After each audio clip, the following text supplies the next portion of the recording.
guys, welcome to our channel. Today's topic guys, i-share ko sa inyo kung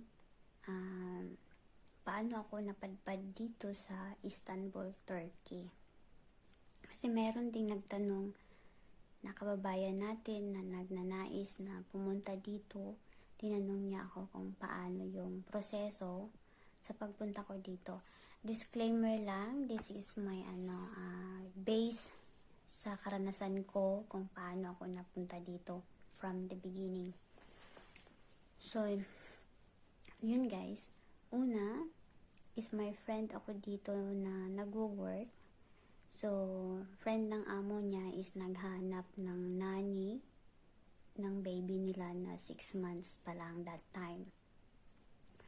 So, ako noon, nasa Pilipinas, nagtitraining ng caregiving sa Advent School, Binyan, Laguna.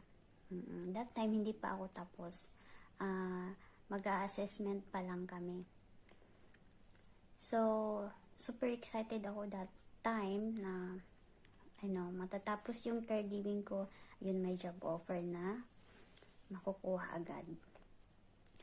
So, shout out pala sa school na pinanggalingan ko sa Advent. Kumusta kay Ma'am Loth, Ma'am Beth at kay Ma'am Mona. At kay Ma'am Ace doon sa kasama sa school.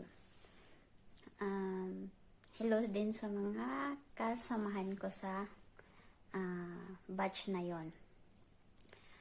So guys, kung sino sa inyo gusto mag-training along Laguna area, yun, recommend ko ang Advent. Diyan sa Binyan, Laguna. Ayan. For now, may sila. Online yata sila. Tapos, yun guys. So, after ng assessment ko sa TESDA, sa awa ng Diyos, pumasa. At nag-process agad ako ng papers ko kasi nandito ngayong amo is naghihintay. So, una kong ginawa is pumunta ako sa agency. Naghanap ako ng agency na mag-assess sa akin. So, itong agency na to na sabi rin ng kaibigan ko na pwede mo yan lapitan.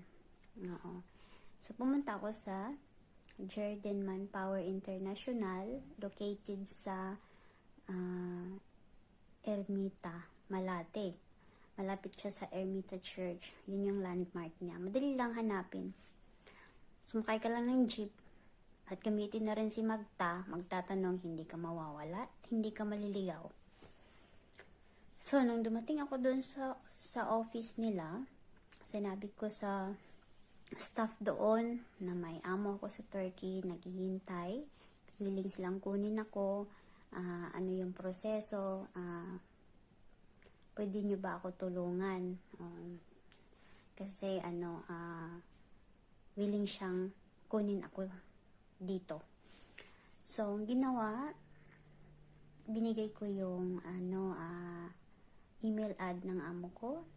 So, sila nag-uusap ng agency at si amo.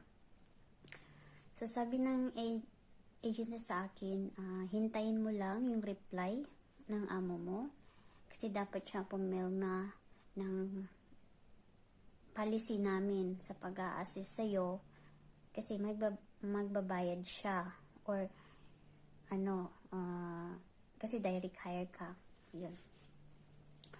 So, unang-una guys, ipaalala ko sa inyo na walang job order ang Turkey to Pilipinas. Wala tayong job order sa POEA. So, dalawang option lang ang para makapunta ka dito. Either nagtutourist ka, either may amo ka na willing kang kunin dyan as direct hire, kagaya ng nangyari sa akin. Yun. Kasi wala talagang job order sa atin. So, yun. nag-fill out ako ng form ng agency mismo.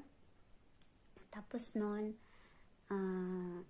kinuha nila yung lahat ng documents na kailanganin, kagaya ng passport, birth certificate, SSS, mga ganyan, pag-ibig, PhilHealth, mga ganyan. Basta lahat ng mga importanteng bagay na information na sa'yo. Kukunin nila yan. Tapos nun, after na nag-fill out ako ng form, sabi nila, hintayin mo lang na mag-reply si amo mo, tawagan ka namin ulit, punta ka agad dito. So, after few days, tumawag yung agency sa akin, sabi niya, punta ka na dito, kasi andito na yung reply ni amo mo, at mag-signing contract na tayo. Ayun. Yun tuwa ako guys, kasi mag-signing contract na, kasi matagal-tagal din ako natingga sa Pilipinas. So, nag-signing contract ako. After nun, pinadala sa amo ulit. Pinirmahan ni amo at binabalik na naman sa agency. Yung time na bumalik na yung papel galing sa amo to agency, yun na yung time na nag-medical ako. Kasi kailangan ko nang mag-appearance sa embassy. So, nakaset na rin yung appearance ko sa embassy, na sila, ang agency na rin nagpa-schedule, nagpa-appointment. Ayun. So, pumunta kami, kasama ko yung agent ng agency, sinamahan ako doon. So, walang maraming tanong-tanong, sila lang yung nag-uusap. Ganun ang kalakaran nila. So, bumalik ako after ng appearance ko, kasi nung nag-appearance ako, tapos na yung medical ko. So, yung next naman is yung para sa POEA na isasubmit nila. So, kailangan pa ng isang papel galing dito sa amo na yun isasabay sa POEA. So, after nun guys, nung nag-appearance ako sa embassy, mayroong parang number or parang serial barcode o something, barcode tawag nila, isi-send sa'yo, yun na yung i-forward mo naman sa amo. Kasi si amo naman dito sa Turkey is siya yung mag-a-apply ng working permit mo.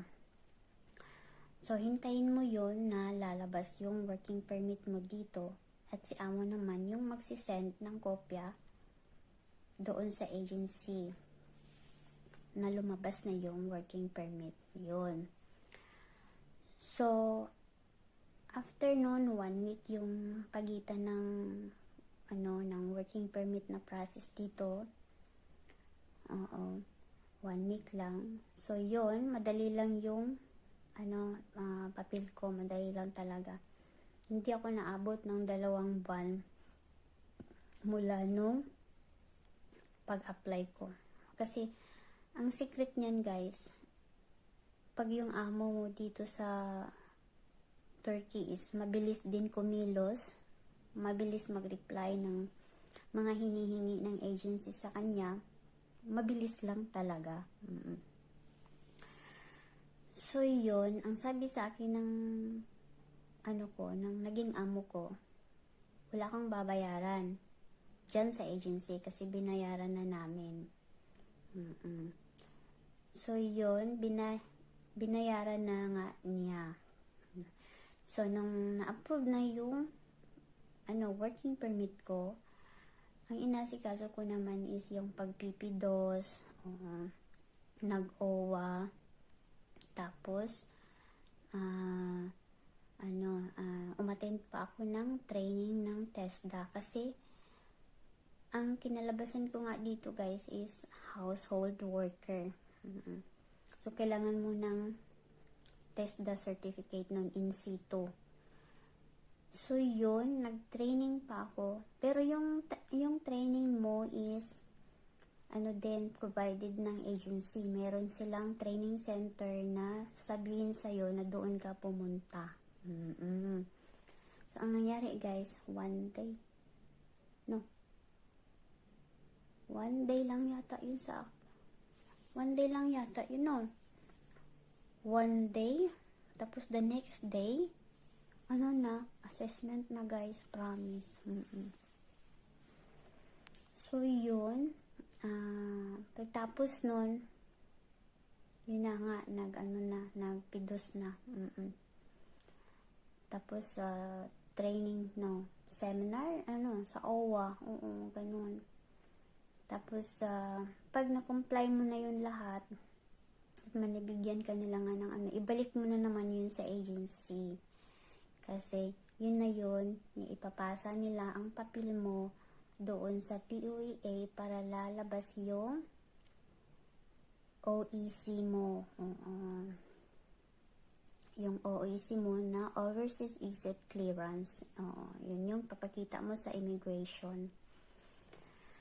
So, yun guys, ang sa akin, hindi matagal yung pagpaprocess ko ng papel. So, remind ko lang sa inyo na yung pinirmahan mo na kontrata, kailangan mo talagang intindihin. Hindi tayo basta-basta magpirma ng pirma lang na hindi natin binabasa. Dito, nakalagay sa kontrata na yung sahod mo is $800 yun. Tapos, sa isang taon, may 14 days ka na bayad na holiday. Kasi, talagang yan sa gobyerno nila dito, na may karapatan kang magpahinga ng ganung habang araw. So, 2 weeks yun, bayad yun sa amo mo. Tapos, provided ng amo mo pagkain mo, at saka tirahan mo. Saka yung other, kailanganin mo. Gaya ng medication. Isa na doon is yung isa na doon yung insurance mo, health insurance. Saka iba pang mga sakit-sakit sa katawan mo na isabi mo lang sa amo mo na kailangan mo ng gamot. Nila yun, dapat ibigay nila yun sa'yo. So, yun guys, ako as caregiver nga, yung napuntahan ko naman dito is baby, 6 months. So, sa akin is okay kasi gusto ko talaga ang baby, ang ganitong trabaho. So, yung duties mo is kung yung sakop ng baby. Yun, gawain mo yun. Pagkain ng baby, ayun. Saka yung mga damit niya, laruan niya, basta lahat ng sa baby. So, yun, yung sa 14 days na holiday mo naman sa isang taon, nasa iyo yun kung iuwi mo ng Pilipinas or igala mo dito sa Turkey, explore mo dito. Nasa iyo yun kung paano mo gagamitin. Tapos dito naman, tuwing day off mo, may 50 ka na natatanggap na pera nila as your allowance. So, yun, nagbibigay yung mga amo. Pero hindi lahat na, kasi wala kasi yun sa kontrata. Parang pinaka-additional na lang yun ng mga amo. Na nabibigyan ka. Meron din dito, wala sila guys. Meron din, karamihan meron. So, yun, ang sitwasyon dito. So, dito is 4 season yung weather nila. May winter, summer, spring, and autumn. Sa karanasan ko, lumating ako dito is winter. So, nagkasakit ako ng 2 linggo. Nagkaroon ako ng flu. So, ang ginawa ng amo ko before is pinaturukan ako ng anti-flu vaccine. Flu vaccine, pinaturukan ako. Pero malaking tulong din sa akin kasi after nun, wala na, hindi na ako nagkakasakit. Sa awa ng Diyos hanggang okay naman. So, yung sa naman guys, sa working condition mo doon sa sa kontrata, may karapatan kang i-terminate yung kontrata mo kung ikaw ay naaabuso. Siguro lahat ng bansa merong ganun, no? Pero kailangan talaga intindihin kung ano yung pinipirmahan natin. So, may karapatan din si amo na i-terminate yung kontrata mo kung hindi mo na-perform yung trabaho mo, hindi mo nagawa yung trabaho mo. Meron din silang karapatan. So ano lang yun guys, vice versa lang yun. So dito is for me maganda dito. Nagustuhan ko dito ang bansa nila. Hindi ganun kahigpit. Kahit sabihin natin na gitnang silangan pa rin to. Pero yung iba, mas dito, mas gusto dito. Hindi sila masyadong kasi ang way of living nila is parang Europe niya. So yun, sa pagkain naman, so far sa naranasan ko, okay naman. Okay naman. At lang talaga, ang isang bagay na magkakasundo at magkakaintindihan kayo ng amo mo, ng employer mo, ng mga boss mo kung anong is yung pakikipag-usap. Communication yun, ang communication talaga ang pinaka susi sa lahat. Para maintindihan mo yung lahat-lahat. Pakikipag-usap. Yun guys,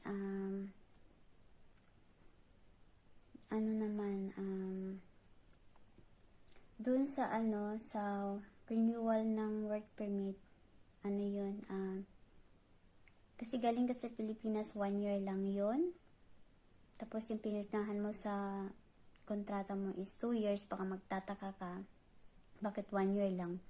Pagdating mo dito after 1 year, before mag-expire yung 1 year mo na nasa card, i-extend yun ng amo. Nasa kanila na yun, kung i-extend ka ng 2 taon or 1 taon. Ayun. So, sa mga nagbabalak na pupunta dito, hindi madali. Kung wala ka pang amo at ingat din tayo sa mga nagre-recruit sa atin, ha, kasi hindi natin sigurado ang pagdating natin dito at baka masayang lang yung gastos. Saka kung gusto mo talaga na pupunta dito, patulong ka dun sa Jardine na agency, although matagal ang hihintayin mo, siguro maghintay ka ng 4 na buwan. Kung wala kang amo, sila maghahanap ng amo sa'yo. Yun na nga, is magbabayad ka. Parang aside na may sisingilin sila dun sa amo mo, nakukuha sa'yo, is magbabayad ka rin kasi sila yung nakahanap ng trabaho mo, ng amo mo, I mean. Parang ganun yun. Kasi, yung kasabayan ko is nagbayad yata siya ng 1 buwan na sahuran sa agency. Yung agency na yun ang nakahanap ng amo sa kanya. Pero guys, ito lang yung nakakalungkot din. Kasi mayroon ding hindi mag-workout, no? amo at sa kagaya natin naghahanap ng trabaho. Yung nakilala ko naman is galing siya ng Pilipinas din. Pagdating dito, hindi siya napadpad sa Istanbul. Doon siya napadpad sa probinsya. So, ang nangyari, hindi niya nakayanan yung parang 4 months lang yata siya nagtrabaho doon sa naging amo niya. Kinuha siya. Tapos, lumipat siya. Kasi nga, hindi nga sila magkakasundo. At itong si kabayan natin na may nagko-complain siya about sa sitwasyon niya. O, ganun, hindi yata sila nagkaintindihan, nagkasundo sa mga bagay-bagay. Umalis siya at doon siya nagtrabaho sa kaibigan ng amo niya. Nirecommend din siya doon. Pero, ang problema guys, kasi hindi na naayos yung papel niya. Naging illegal na siya dito. Kasi nga, ang pagkakaalam ko, halimbawa, paglabas mo dyan sa Pilipinas, working permit ka, pagdating mo dito, may yata, may buwan na dapat makatrabaho ka dun sa amo mo na entitled ka mag-apply ng from working permit to resident permit. Parang 7 months yata yung maximum na serbisyo mo. So, ang nangyari sa kanya, hindi siya yata umabot nun at hindi naasikaso yung papel niya. Ngayon, illegal na siya dito. So, sa mga nagbabalak, isipin natin na at pahalagahan din natin ang safety natin. Kasi unang-una kung illegal ka dito, hindi ka halimbawa magkasakit tayo, wala tayong insurance, wala tayong makukuha sa gobyerno na tulong. Yun yung isa sa mga bagay na importante. Ayun, so yun ang masasabi ko lang is mag-iingat, pag-isipan ng mabuti ang pagpunta mo dito. Nagpapasalamat ako sa time nyo at panonood. Stay stay healthy and safe. Merry Christmas and Happy New Year. Bye bye.